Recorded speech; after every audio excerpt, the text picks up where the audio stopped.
On Thursday's shows, I never really know where to start off. I feel like it's the end of the week, at least for us. And so we come out here and we hit all the big topics. During season, we'll give our game predictions. I'll actually ask you for your score predictions in just a couple of weeks. That's when this will start. We'll ask you in two Thursdays from now what your score prediction for the LSU USC game is going to be. But I really want to come out here and talk about, should I talk about jamming my thumb? Y'all see that? Look how bruised that is. Look at that right there. When I jammed my thumb into my truck door today, I really want to come out here and scream that, hey, man, we need to come up with an invention where doors stop so that you don't get your finger jammed in the door. Like Elon Musk, you're making cars and cyber trucks that run off of batteries. Can we find out the way to make sure that doors don't close all the way so your fingers don't get looking like this and all bruised up and hurting? Or am I just being a pansy? Blake, suck it up. Suck it up. So what, you jammed your thumb in the car door? It doesn't matter because we got so much LSU football that we need to talk about tonight. Another thing, too, I came up with an interesting thought in the shower this morning. Probably not a great visual for some of you, but for some of you, you're probably going to think to yourself, maybe that is a nice visual. No, Diddy. But nevertheless,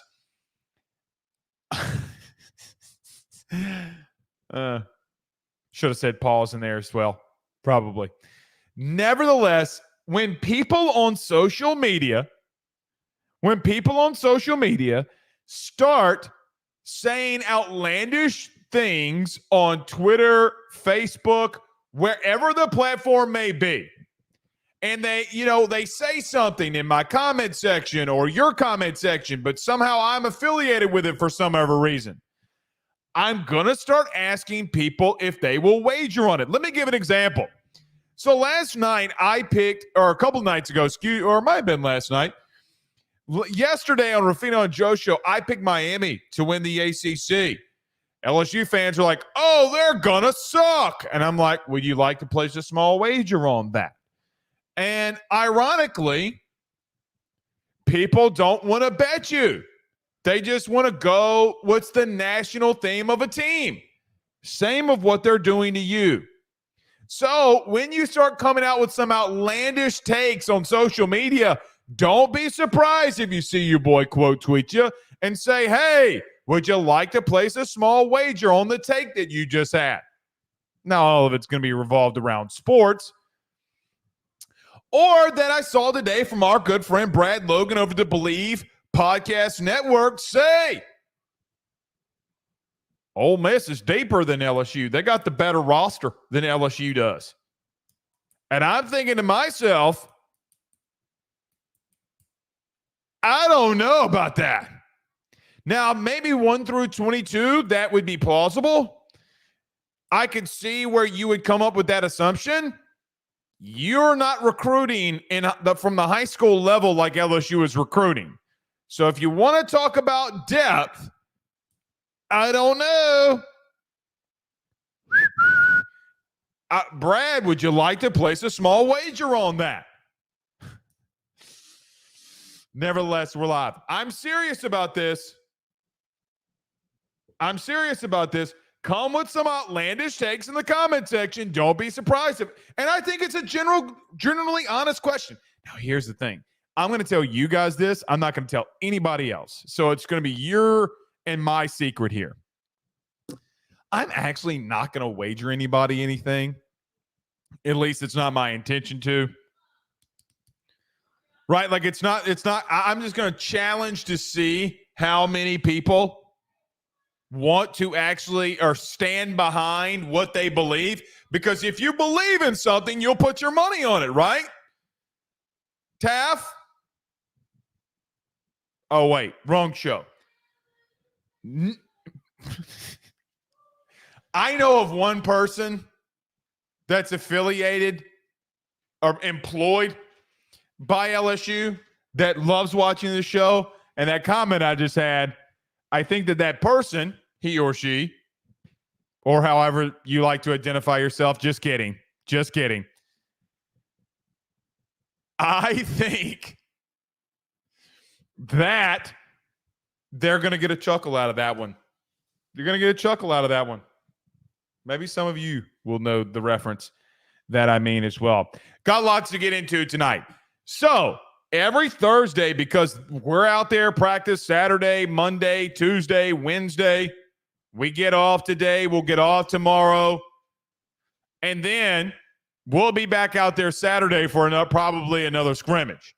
So what we've been doing on all of these Thursdays the last 2 weeks, so I guess what, the last 2 weeks, we've been recapping the week. Who was a player that stands out to me this week? And breaking down what the big key moments were from this past week in fall camp.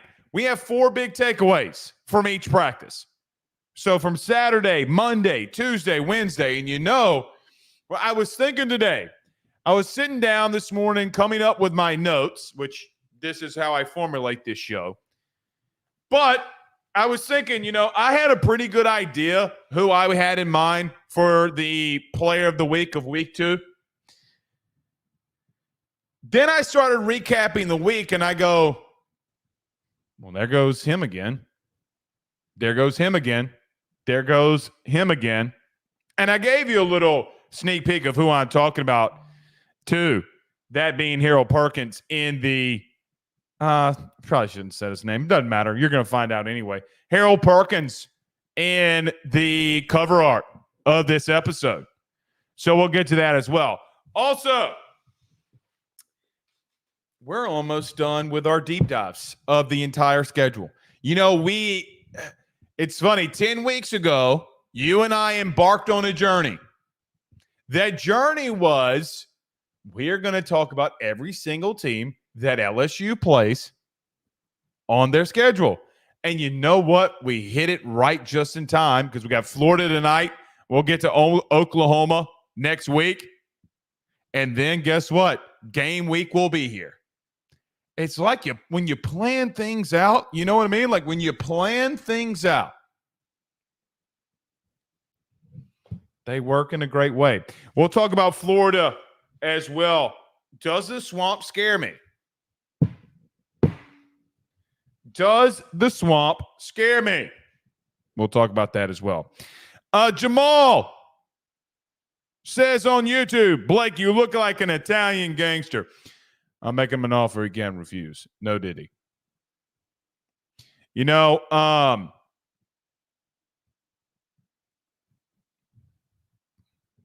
are a lot of great Italian sayings out there. I was thinking about the one I would want to say. I just do The Godfather. Make him an offer he can't refuse. Luca Brasi swims with the fishes.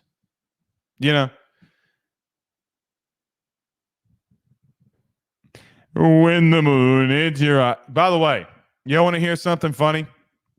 Actually, might not be funny, but I think it's funny. I will never forget when I was like 13 or 14. I was sitting in my grandfather's house, my Italian grandfather, Nunzio Ruffino. If that's not an Italian name for you, I don't know what is. Nunzio. My man was as Italian as they come. Nunzio. You can't have a name like Nunzio and you're not like from the motherland. You know what I mean? And actually, these are his here from World War II.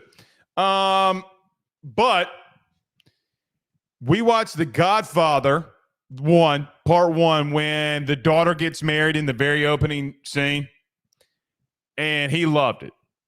God, that man loved it. And we're sitting there watching it, and it's I remember my 4'11" grandmother, Josie, coming in there, and when the song was being played, they both looked at each other and started singing it. That was a moment, you know what I mean? Because they didn't, they were from the old school, man. They were tough, rough, or they were tough, old school farmers, strawberry farmers, cabbage farmers. My grandfather was a farmer and owned his own liquor store. Yeah. Got shot. This is not a joke. I'm not joking with this. Got shot in his liquor store. A drunk came in there. He wouldn't sell him any more alcohol and he got shot. I didn't think I was going there tonight, but you bring up The Godfather. Yeah. Jared says, dang, Blake, you're looking sharp. I didn't know you had your hair did. Or I didn't know you had hair. I do have hair. I have hair. Come on, man. What y'all think out here? Debo Atkins. I don't know if this is the real Debo Atkins, but if it is, Xavier Atkins. Crying face emojis. I think Debo Atkins has had a pretty good camp, if I'm being honest. 3-0 on his chest might be number one in a couple seasons in your hearts. Pause. Harry Wilson, 72 on YouTube with a $4.99 super chat. Let's discuss this offense as good as we think. Also, could Blake's defense be too aggressive and get exploited by Riley? What do you think? I think that because we're going to talk a lot about the defense today. A lot about the defense today. They have 3 of the 4 big takeaways from camp this week. 3 of the 4. I could honestly, I could honestly make it 4 out of 4, but they got 4 or 3 of the big 4 moments. I do think that there are a couple of things going on. I do think that Joe Sloan, as a first-time play caller running his system, not from, they didn't change it in the bowl game. That was a lot of what, Denbrock did. I mean, Sloan was calling a Denbrock scripted offense or a just playbook. I do think that there are some growing pains in some areas. I also think it's some bad decision-making by Nuss that has been leading to some of this defensive praise or defensive or just defensive wins maybe. But see, Nuss was out of the game pretty much yesterday. What do I mean by that? I mean, Nuss handed the ball off 6 out of the 8 times when they were at the goal line yesterday at practice. That was what they were working on. He was out of it. They still got stuff 4 straight downs. And last year, you would not have been able to stop this LSU offense at the goal line. Jane Daniels would carve you up like a Thanksgiving turkey, and the old school when you had that electric knife, maybe some of you probably still have an electric knife, and John Madden was playing in the background as the football game came on, and it was him and Joe going back and forth on what they think of the game. I tell you, Joe. I mean, they got stuffed like some dressing, like your mama's cornbread dressing. Speaking of cornbread dressing, that is a top-tier Thanksgiving side, brother. I'm sorry, it is. And we're almost in football season, so Thanksgiving, guys, before you know it, it's going to be here. It's going to be here. So to Harry's question and to Harry's thought, I do think that this see, here's what I think. I don't know what people thought the offense would actually be, Harry. What I do know is my thoughts. I think that you think that this offense is going to be a top 10 unit in the country, and it might be. It certainly may be. I'm not willing to go that far. And I've told you this before. I'm not willing to go that far. I'll give you top 25, top 30. I'm not willing to give you top 10. I think that me and Carter came to a consensus of top 15 when we discussed about a month and a half ago. I'm not putting you in a top 10. Not right now. And things could be subject to change. But you're not going to fall off completely off the cliff here. It's just not going to happen. Not going to happen offensively because you're going to be able to run the football at will. To the second part of your question, and then we really got to get rolling. He says, could Blake's defense be too aggressive and be exploited by Lincoln Riley? 1,000%. 1,000% it could. 1,000% it could. Jim, so final point, yes, he could. Look, man, I'm telling you, man, I am telling you, a lot of people are writing off USC. I am not doing that. Ain't no way, Jose, as my son Ben would say, no way, Jose, not happening. Guys, I'm telling you, don't do it. Don't do it. Jim, a couple more, then we'll get rolling. Got to get out of here. Got to get to the next segment, excuse me. Jim says, Blake, the Swamp used to scare me when Tebow played. I lived in Gainesville back in those days. I was there to watch Joseph Adai finish the game in the Swamp. Go Tigers. Good to have you in here, Jim.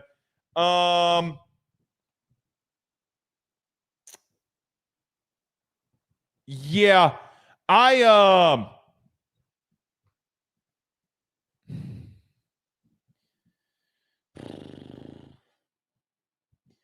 Swamp's still very tough to play in. I mean, you got to remember, what was it, 2 years ago, 3 years ago? Alabama went in there and like shit was electric because it was like one of the first games after COVID. Yeah, so it was like 3 years ago, 3 or 4 years ago. Yeah, no, 3 years ago. And Alabama went in there, and I know it's a completely different team. Shit, they're going to be rocking versus Miami. Guys, they're going to show up. What they've shown, they will show up for big premier matchups. Is Billy Napier there? That's going to be the question. That will be the question. All right, let's get rolling. Everybody do us a favor. Hit that like and share if you're on Facebook, YouTube, or if you're in the podcast section and they give you the ability to hit that like button, do us a favor. Leave us a comment if you're on the podcast. But share to all those groups, share to all those social media pages. You're watching us, listening to us on YouTube. Hit that subscribe button, notification bell. We're putting a lot of content on the YouTube channel. Go over there and do that for us. Wherever you listen to podcasts, rate, review, and subscribe. Let's get to a quick break. We come back and break down the week that was in fall camp week 2. Stay with us. BetOnline is the fastest and easiest way for you to wager on all of your favorite sports, contests, events with the first-to-market odds and lines. Find reviews for all the news for each league, including Major League Baseball, NFL, NBA, NHL, combat sports, college sports, esports, and even golf. BetOnline continues to be the top online resource for all of your sports information for live in-game betting, props, and futures. Head on over to BetOnline today and use your mobile device to join and make your first sports bet. Use our promo code BELIEVE50, that's BELIEVE50, BLEAV 50, to receive your 50% off welcome bonus on your first deposit. That's betonline.ag, betonline.ag. He will sell your house and find you a new. Well, Tyler's the man, he's here for you. If you want to buy or sell, well, it's not too late. Dial 955-0008. Just call 955-0008. Y'all call Tyler, he'll shoot you straight.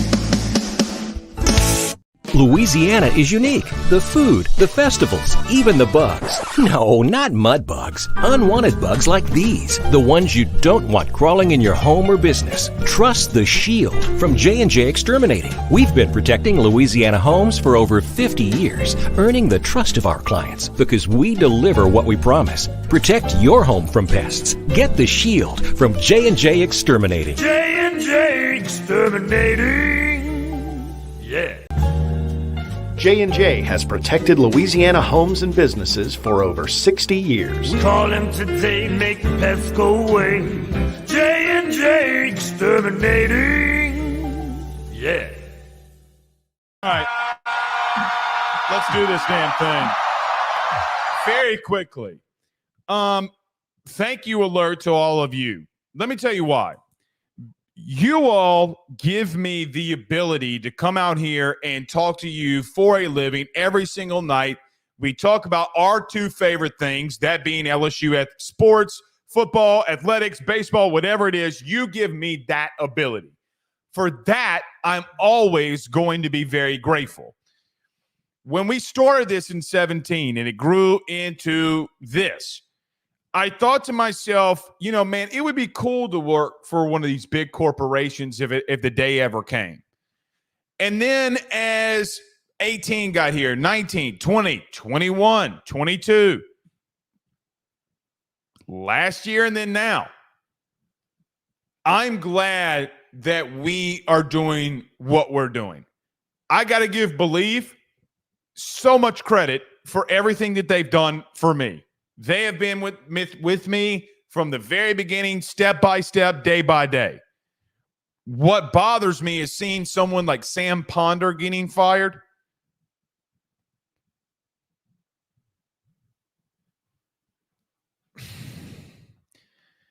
Listen, man, the worldwide leader, I watch the worldwide leader more than probably a lot of people because I have the ability to have it on all day and then do work and not have to really worry about anybody else because it's me and the team and the interns. Nevertheless, I hate it for people like them. I'm not shocked that Robert Griffin III got fired today in this budget cut issue. By the way, in case you missed it, Sam Ponder and Robert Griffin III got fired at ESPN today. Robert Griffin III, in my honest opinion, has made very outlandish comments. I don't care about the croissant and him needing to put a pause next to it. I don't worry about that croissant. What I worry about is, remember the LSU Ole Miss game last year when Jane Daniels got hit when he scrambled, and he said that the Ole Miss defender had him wobbling like he was up at the cross. I'm a man of faith. At least I hope I'm a man of faith. And that I did not like that. Call me old school, say, oh, well, we know where, you're going to make assumptions of me based off of that. Here's the truth. My identity is found elsewhere, so I don't care. What I would tell you is when those kinds of comments are admissible, and maybe they weren't by this firing today, you can't say stuff like that, man. I have ramifications. You have ramifications when you say things, maybe not as much as, someone who thinks they should come out here and talk for a couple of hours every week or every night. But nevertheless, for people like Sam Ponder, I really, really hate seeing those kinds of things. Really, really, really start hating those kinds of things. Jared Addison sends a $4.99 super sticker. Thank you so much, good sir. I greatly appreciate you doing that. Let's get into the week that was. So last week, guys, I thought it was something interesting because we were out there to this past Saturday, and we broke it down on Sunday. And the week before that, we were breaking down, hey, day one, what does it look like? What does it look like? What does the team look like? Who looks bigger, stronger, faster? How's the offense, defense look?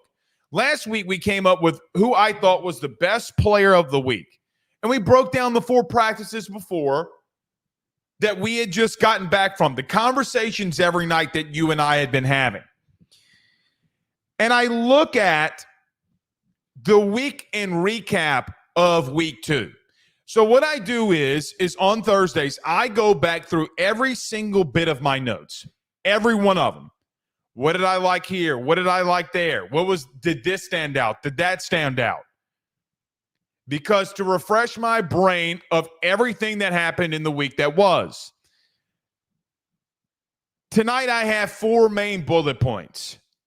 And to be real with you, there were some times that I didn't know if I was going to have an offensive, big moment. Now, I'm talking all about this in team periods, right? Like Kyron Lacey going up on Ashton Stamps and having that amazing catch. That's a wow me play. That's something that you write down. That was in one-on-ones and probably would have been a big thing if 11 on 11 didn't happen and the LSU defense just stood up. But we're going to walk through 4 main bullet points, and this is in no specific order in reference to how I think things are going. right? Like, just not going to happen. But nevertheless, here we go. Saturday. So last Saturday, if you remember, we came actually on Sunday and did a show, and we broke down the 11-on-11 period and everything that had happened. We talked about how Harold Perkins stood out. We talked about how on a 3rd and 5, he shoots through the A-gap and gets a tackle for loss. We do talk about Caleb Jackson running over Whit Weeks, but in my humble opinion, that doesn't really matter. That situation happens when it forced a 3rd down and Harold Perkins on the very next play shoots through the A-gap again and hits Caleb Jackson for no gain. They got a punt. And I'm like, did they just hold them to a 3-and-out? Like, I'm thinking in my mind, did LSU just go 3 straight plays and hold this LSU offense to a 3-and-out? And I'm like, all right, let's just, it's practice.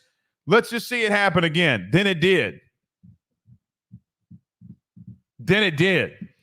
And I'm like, okay, so you've made 2 stops. Now, the second one, you gave up a field goal to Damian Ramos from 50 yards. Bang, good. If I'm going to have 2 drives of this defense to start off a game and you only give up 3 points, I don't know if I'm not going to take that. Right? Like, I don't know if I don't take that happening, because you'll probably be at the end of the first quarter.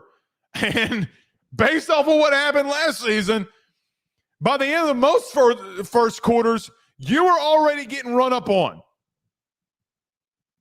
Florida State, Alabama.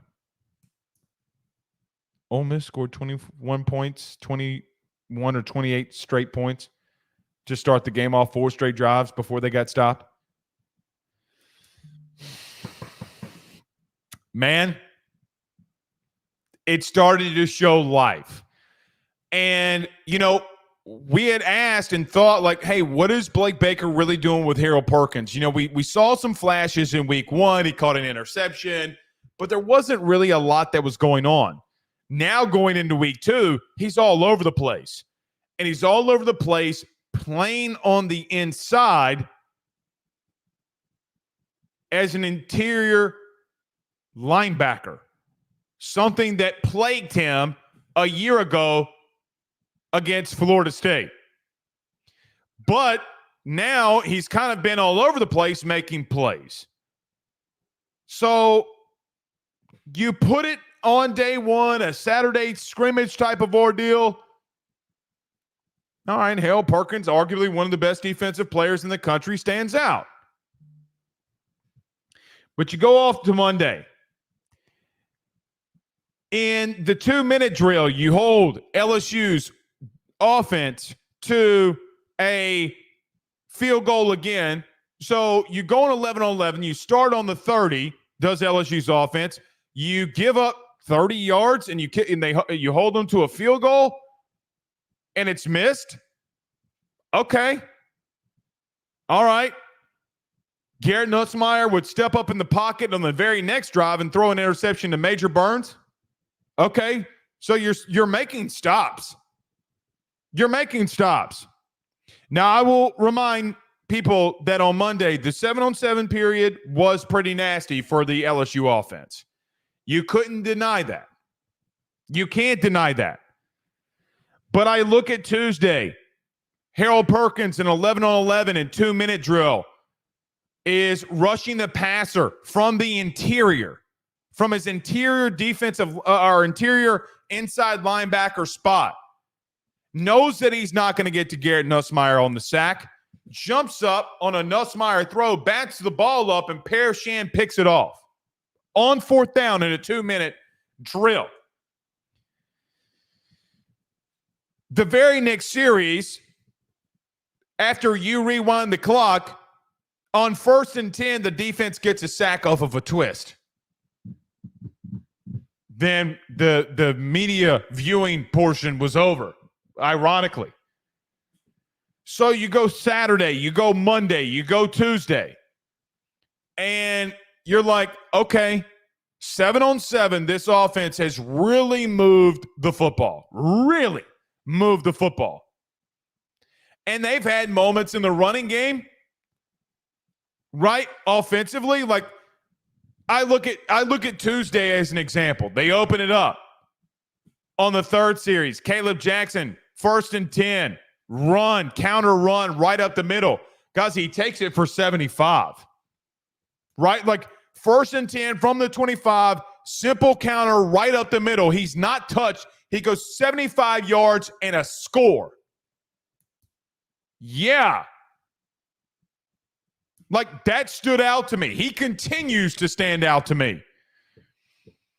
But when you're having a couple of explosive plays, which we'll talk about the offense about Wednesday, when you're having these big-time explosive plays, it's not missed.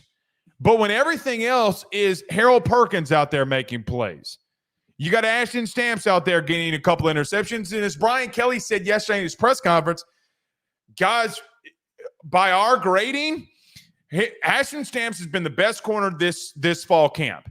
He also has the most interceptions in this camp too. Yeah, we know. Like, we've seen him have 4.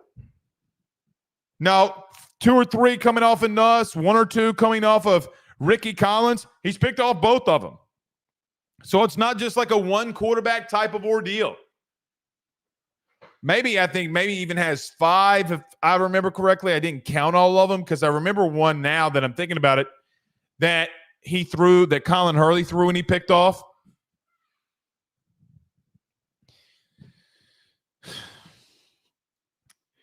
But I get to Wednesday, and the final cherry on top for me thinking like the defense finally started to show me something in an 11-on-11 period was that you went to the goal line. And it's ironic because the last practice that we got to see was pretty much how the entire camp had gone, in the sense of that started off in the running game, this offense, explosive play in the running game, and then the defense steps it up and really starts getting going. You know, yesterday, Josh Williams, 1st and goal from the 10, breaks a tackle, cuts the ball back to the outside and scores. Right behind Will Campbell. But then I go 4 straight plays of a goal line period, 1st and goal from the 5, and you can't get 5 yards. By the way, with arguably the toughest running back in the conference and Caleb Jackson to bring down, you have Greg Penn and guess who again? Harold Perkins meeting Caleb Jackson at the hole in tackling drills, not letting him gain a yard. Yes, that is what was happening. So, man, I've been so inspired by the growth and development. Linebackers, safeties, corners, edge guys. The entire defense under Baker at the current moment to me feels like it's been better. It's been better. The only reason why I'm not running out here and saying, hey, this defense is in these 11-on-11 periods, man, when real bullets are flying, they locking shit down to some extent. I think that this defense might be back. You know, I took a pretty wild shot in the dark, and Blake Baker being a Broyles Award winner yesterday on the Ruffino and Joe show, I don't know if I don't start believing it to some extent. I don't know if I don't start believing what I'm seeing. But I look at the offense and hear Brian Kelly and see some of the same similarities that we are seeing offensively. And what ultimately holds me back is that all these explosive plays that they've given up. If the offense is going to be credited with something big, CJ Daniels, as an example, it would be the poster child of this. Every time on 3rd down this week in team period, every single time, that Nussmeier on third down needed something to happen, and they converted. Not that they didn't convert. When they converted, he was going to C.J. Daniels over the middle on some type of slant, drag, whatever, and converting first downs. The explosive plays that the offense had is undeniable. But then when I met with everything else in between those, the defense is stepping up. I don't know who to say won the period. I lean defense, but I don't know. You know, this team reminds me of a really good fight. What do I mean? You know, sometimes in fighting, you have like a long fighter, like a tall fighter. Pause on the long. But that fighter who's bigger and got more range is going to try to establish a jab and utilize his range to his advantage. And I feel like that fighter has been like a Muhammad Ali, just like jab, jab, rope-a-dope. We're going to do some exotic things. We're going to do some very unconventional things, and we're going to wear you down and keep punching you. Jab, jab, jab, jab. We're going to wear you out all night. Whereas the offense feels like they're Mike Tyson in his prime, dirty, stocky, and just violent. That offensive line has been violent. I got to give it to them. They've been very violent in the running game. And if you let them inside, a.k.a. the run or the pass, in this pass rush, Nuss has been getting sacked.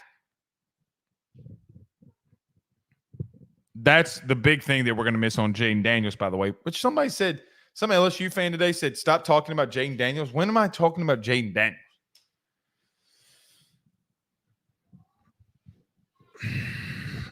I don't know.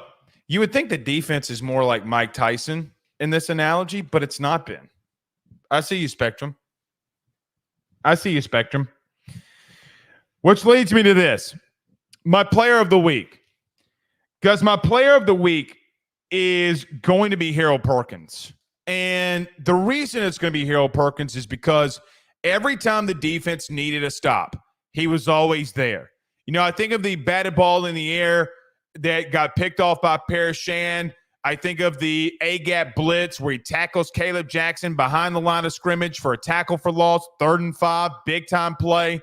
I think of the other third down when Caleb Jackson on 3rd and 3 is just trying to run the football right up the gut. And there comes Harold Perkins again, making another play, no gain, 4th and 3, 4th down. And you have the golden band from Tigerland.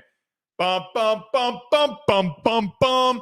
And you're getting hyped because Perkins in the inside making some shite happen. Don't want to curse in case we clip this, but some shite is happening. That is why I think for me this week, if there's a player that stood out the most to me, it'd be Harold Perkins. What they have him doing in the pass game and blitzing, I think his pass pro has been phenomenal because he set other guys up. Offense so worried about what Harold Perkins is doing that you completely miss what's going on everywhere else. Braden Swenson's licking his chops. Now, he's going up against the best left tackle in the country, maybe the best player in the country. Hasn't stopped him from making Nuss step up in the pocket, doing just enough on Will Campbell to make him step up, and Nuss has got to get rid of it pretty quickly.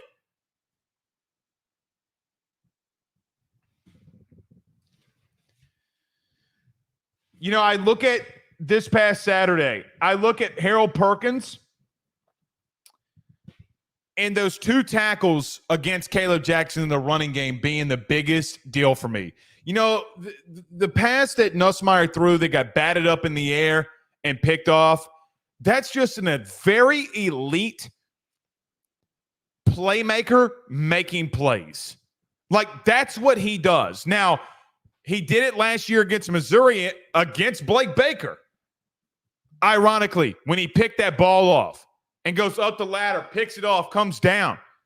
I think that Perk, for everything that it's worth, has looked the best to me.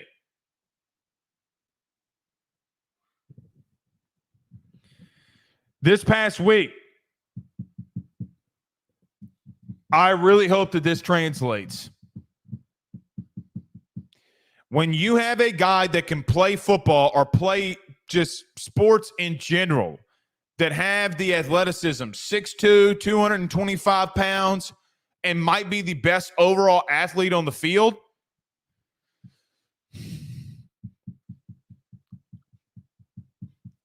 God, if this translates, man, he could have a massive year. I think Blake Baker is going to be one of those Broyles Award winners one day, if it's not this year, or he's going to be in the consideration at least. Because I think that you look at Harold Perkins so far through week 2 and say, hey, man, if that's the guy that you're getting on September the 1st, you start feeling somewhat better about your odds. How does an entire game go? How does an entire game go with Blake Baker utilizing Harold Perkins? Does Lincoln Riley out-scheme you, and then you're back to square one? I don't know any of that. I think it's the biggest question mark that you faced in the last 4 years, really, in LSU football. Because you're going into year 3 of Brian Kelly. You got big questions that you got to answer as a program. Are you going to step up to the call? Have you rebuilt this program? Like, those are questions that everybody's got. I don't know if Brian Kelly ain't coming here and do some stuff now. I don't know that. We talk about the interior defensive line. Yes, I'm petrified of that. I am petrified of it. When teams are balanced the way that this team is, you start asking yourself questions about, like, hey, man, could you be a little bit better than you actually thought going into the year? Guys, great teams. You know what great teams have? Great teams have what you're seeing. Like, I'm going to tell you, if I could have scripted, how I thought or wished this camp would go, it would be probably about what I would have ultimately wished for. Like, hey, man, your offense is hitting big plays. Like, they got dudes, man. They're running the football effectively. You got the playmakers outside that are making some very sick plays, like very sick plays. But, man, you better not sleep on these DBs. You better not sleep on this linebacking unit. I know they've given up a lot of runs in the interior because that D-line's getting blown off the ball. But that edge position, Savion Jones doesn't look that bad right now at the current moment. Does he put it together? I don't know. I mean, he's had 2 sacks this camp, and he's not looked bad in doing it. You heard Brian Kelly. I agree with him. From what we've seen right now, guys, Brian Kelly is not lying to you in what he's seen. Everything that he is seeing, we're pretty much translating out here to you. I don't think anybody has different takes than him at the current moment. I know that I certainly don't. I think everything that he said is exactly what we've seen. Almost to a T. But the one thing that I ask, or I wonder is there something that we're missing? Like, are all of these things in camp happening because we're missing something big? And we're too excited about the season that we can't see the forest through the trees? I don't know. But Harold Perkins is going to be my player of the week. Multiple stops in run game, critical tackles for loss on 3rd down, run game at inside linebacker on 3rd down. They're not taking him off. Providing pass rush. Hasn't got to the passer, at least from what we've seen, or to the QB. But playmaker, he's batted balls in the air. He's played solid coverage. That's been Harold Perkins in a nutshell. All right. One final thing. I see a lot of comments flying in here. We'll get to a couple of them. The last scrimmage, because I think the next time you and I are going to speak is going to be after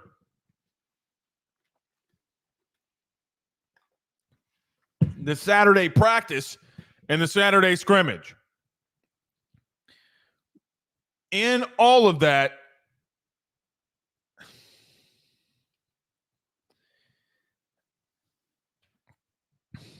I really wonder if we don't see the offense take a next step. I do think defenses start off early, but as the camp goes on, if this continues, then you might worry a little. You might worry a little. I think that they're about to get some shit going. I think those receivers are about to step up in these 11-on-11 periods. We'll see. But I'm telling you, if I could have scripted a camp and it being tick for tat, like if I would have gone, like this is what I was saying earlier, if I legitimately could have scripted how I wanted this camp to go, it would be like it is. Explosive plays offensively, defense making a lot of really, really good plays. Great teams do that, man. I don't know if you're a great team.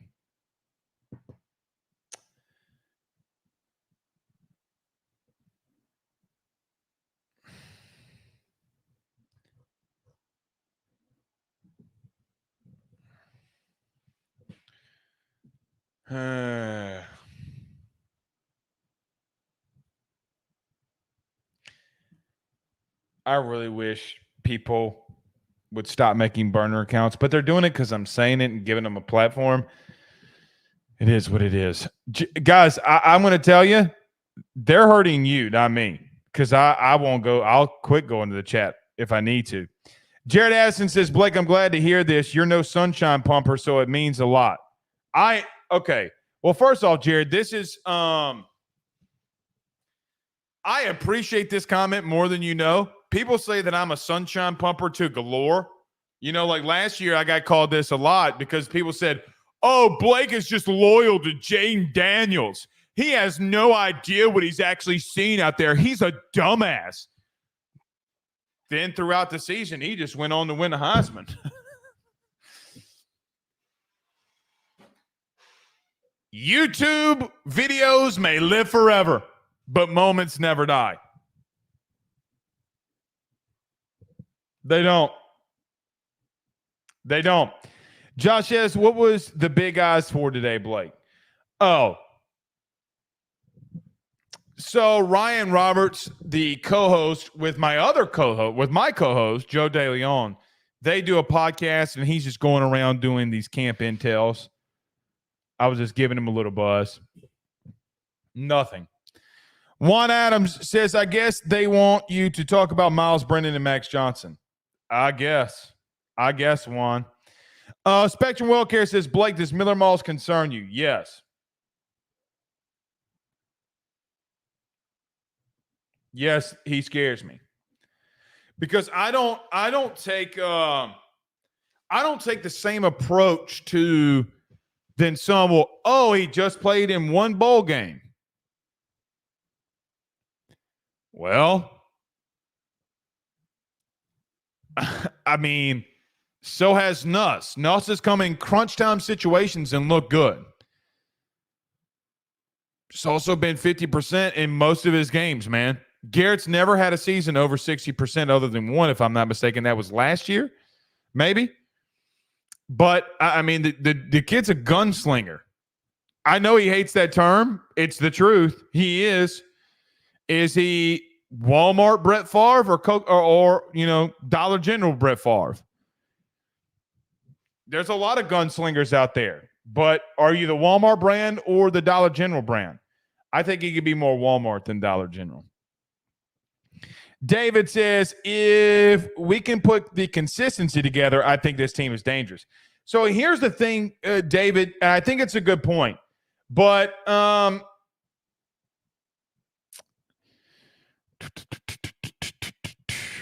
here's the thing.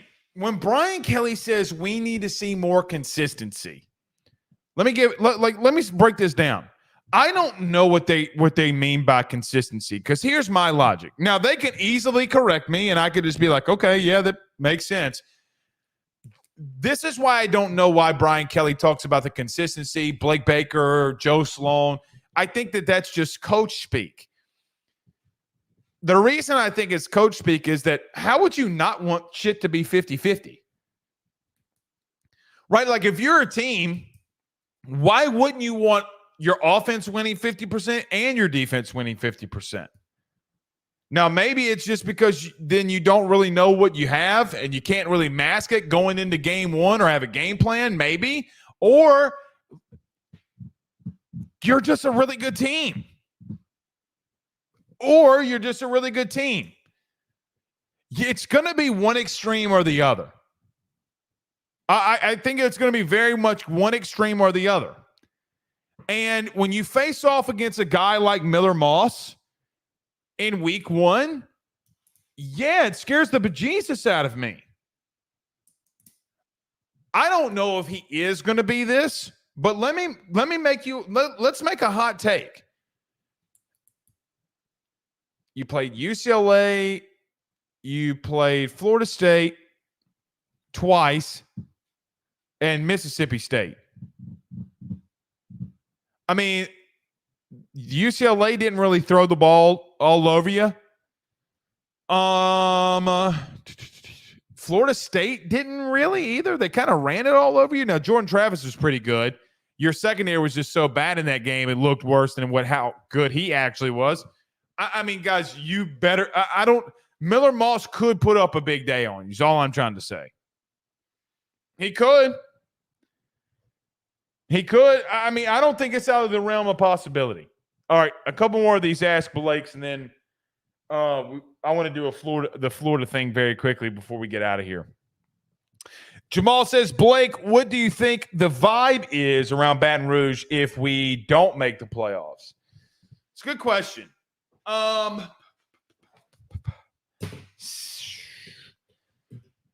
don't agree with this take. However, I don't agree with what I'm about to say.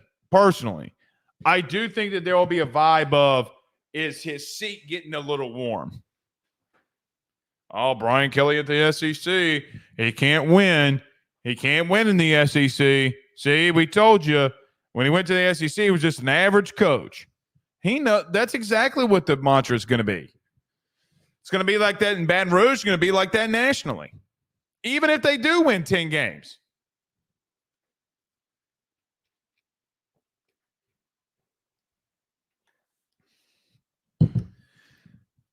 Really, they'll say you're kind of like the Georgia Bulldogs in the sense of the Mark Richt era. Really good coach. Can't put enough together to get over that hump. It's what they will say. I don't agree with that. Let me just say that. I don't agree with that. You're asking me what I think the vibe will be. That's going to be the vibe. But BK is coming off what could be a top 3 class with a number 1 player in the country. Who knows? Cole Adams says, my biggest concern is if Nuss were to go down, I would be okay if he wore braces and limited his running.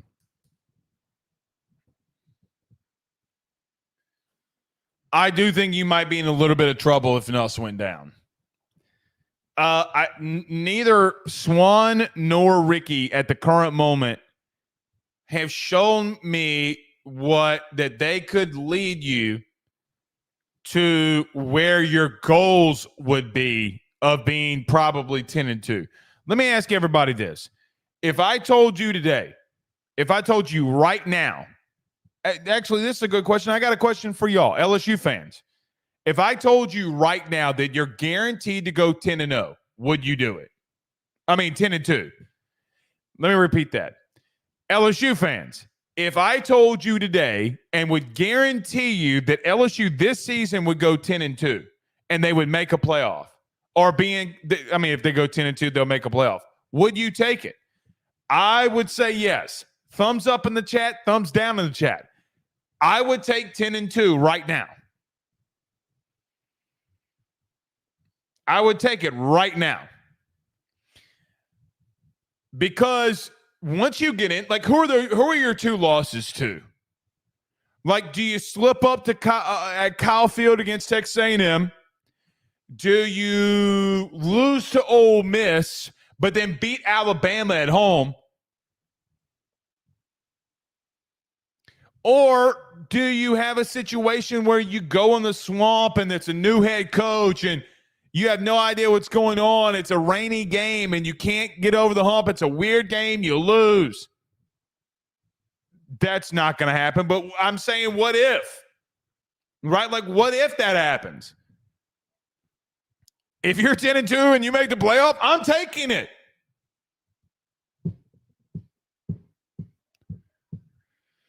I'm taking it. Do you slip up against Oklahoma at the end of the year?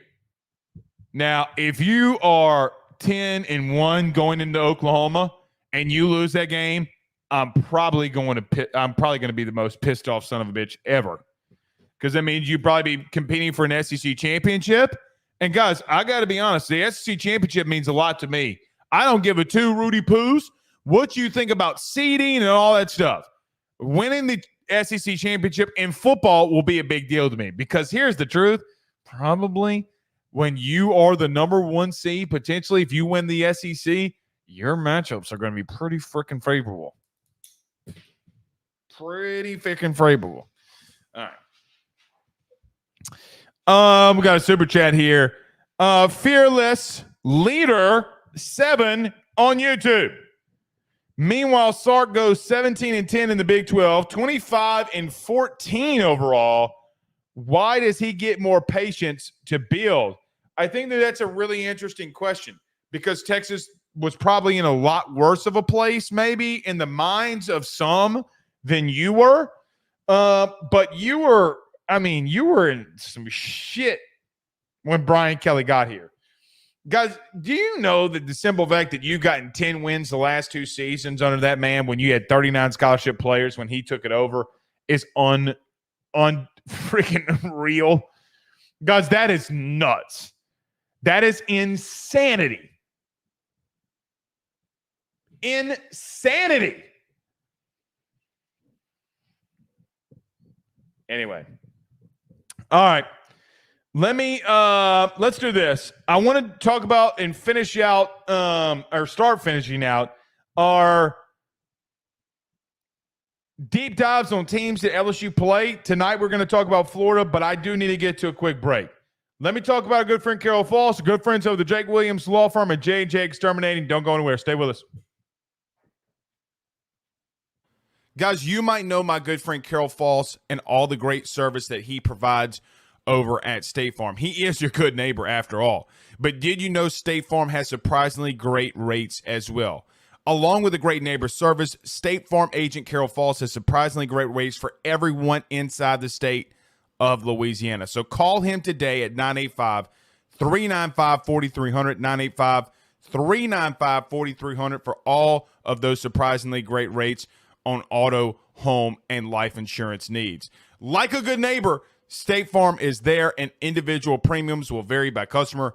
All applicants subject to the State Farm underwriting requirements. Guys, I want to talk to you about our good friends over the Drake Williams Law Firm and Drake Title Company.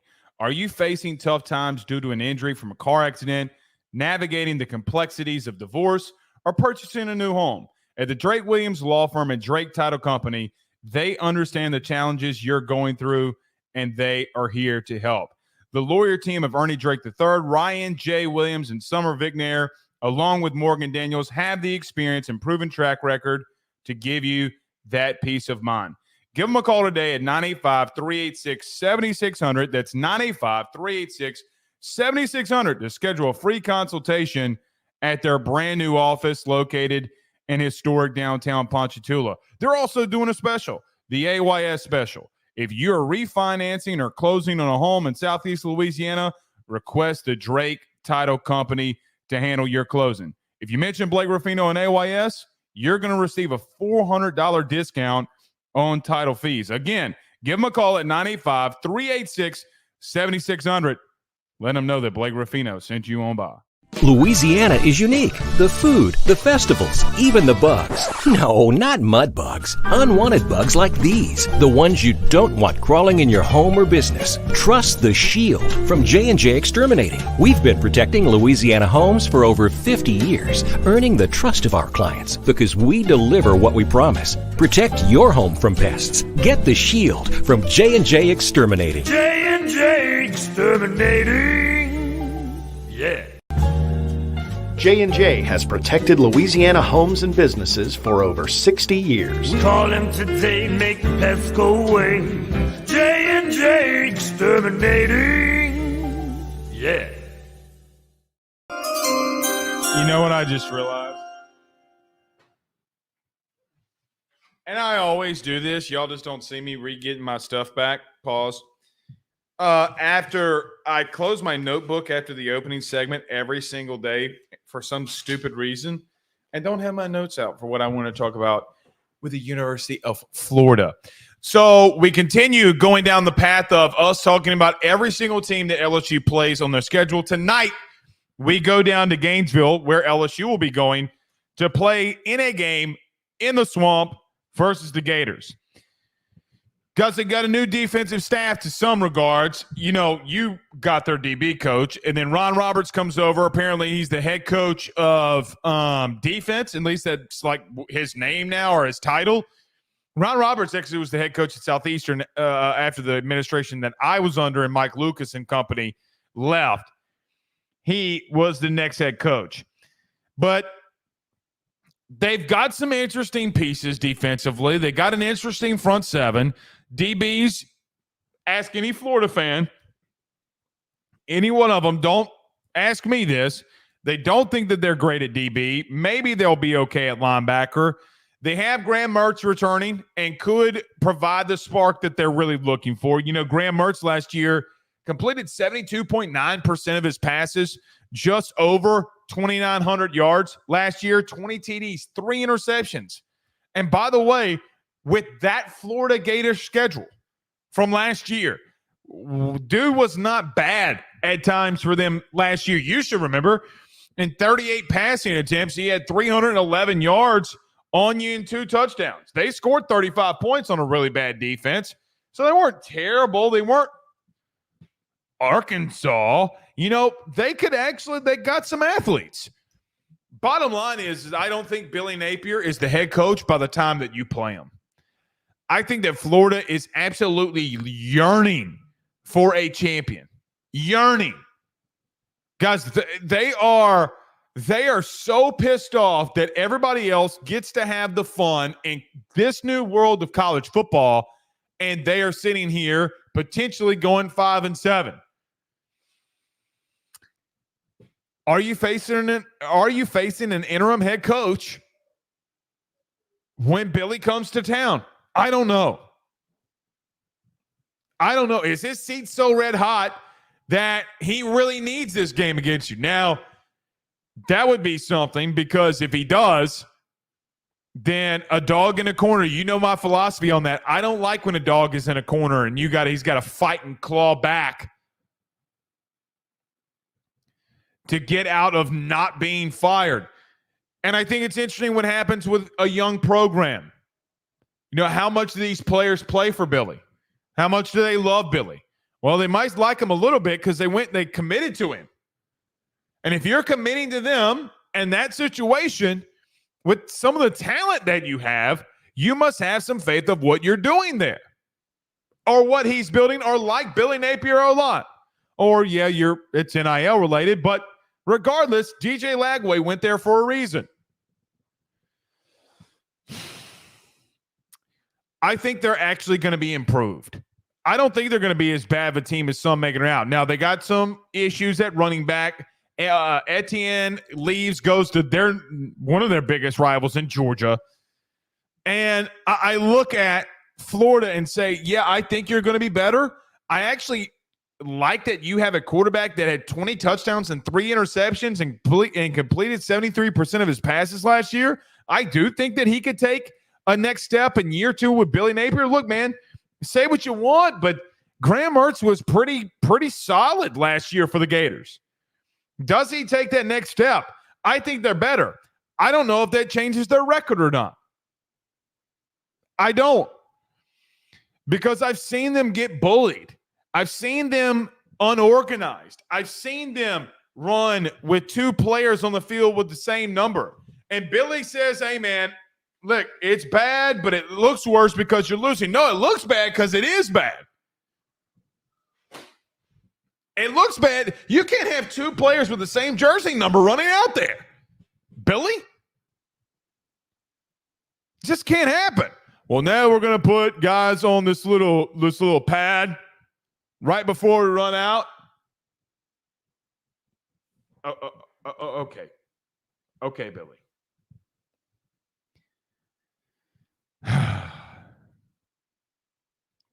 If you needed it, why didn't you put it there in the first place?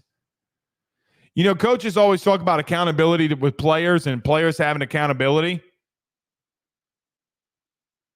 Like if you know the game and you have accountability, you know that when to go in on special teams. If you're locked into the game, you need to be locked in if you're on special teams. You got to be locked in. It drives me insane that players, kids, and this happens all the time, people aren't locked into the game and they forget to run out there on punt or field goal or extra point, whatever. Drives me insane. You know, you rarely see that with offensive linemen, by the way. You ever notice that? You never see an offensive lineman a lot of times missing the field goal. Look, man, I'm not saying that you're going to win in the swamp because I think you match up well with them. They do have a pretty solid defensive line. This pretty much the same offensive line has pushed them around the last couple of years. They didn't get better up front from what you've seen. They actually maybe took a step back just a hair with Prince Human Yellen going to Ole Miss. I think Billy's in trouble. And I know that their schedule's tough. I know that their schedule sucks. I actually feel for them. Blake, don't say that about Florida. They stink. Okay, fair. Florida is not going to get back to the program they are until they start taking football seriously.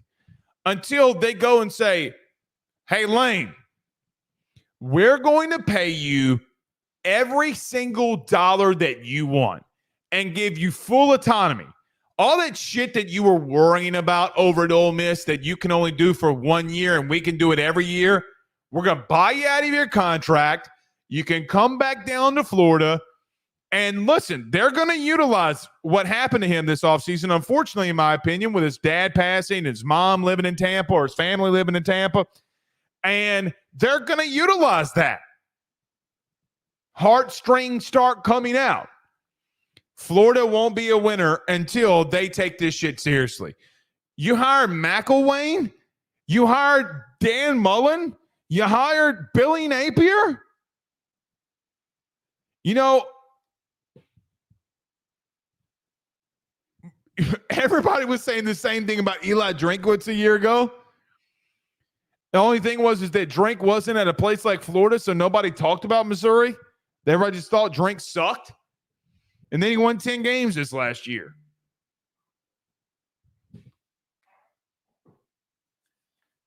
And has a favorable schedule. So, yeah. All right. Let's get out of here. I think he's going. Ted says, are wide receivers looking good because DBs suck? Well, if you were here the whole show, you would know how I feel, Ted.